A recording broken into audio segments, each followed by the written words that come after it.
Сәлеметсіңдер ме балалар? Бірінші сынып 51-ші сабақ. И дыбысымен әрпін өтетін боламыз. Ең алдымен каналға жазылып, лайк басуды ұмытпаймыз.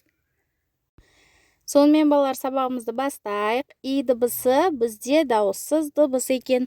Дауыссыз дыбысты біз қысқа түрде айтамыз. И. Бұл и дыбысында төбесінде айырша белгісі бар екен. Біз сөздерді жазған кезде осы белгісін ұмытпаймыз балалар. Қане барлығымыз суретке назар аударайық.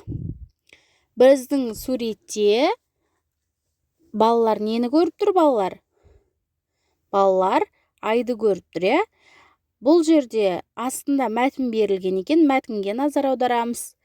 Айдар, Айдос, Майра достар. Олар айды ұзақ бақылады. Ай ораққа ұқсайды. Балалар ұзақ қарады. Айды бақылау қызықты болды деген мәтін берілген екен.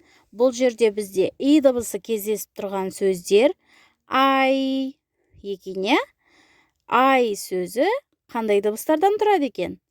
Дауысты және дауыссыз дыбыстардан тұрады екен. Енді осы мәтінде тағы да қандай сөздер бар? И дыбысынан кездесетін Айдар, Айдос, Майра, ай деген сөздерде бізде и дыбысы кездеседі екен.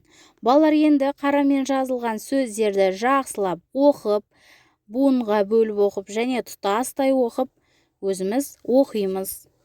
Келесі бізде суреттермен ребус берілген екен. Шешеміз балалар.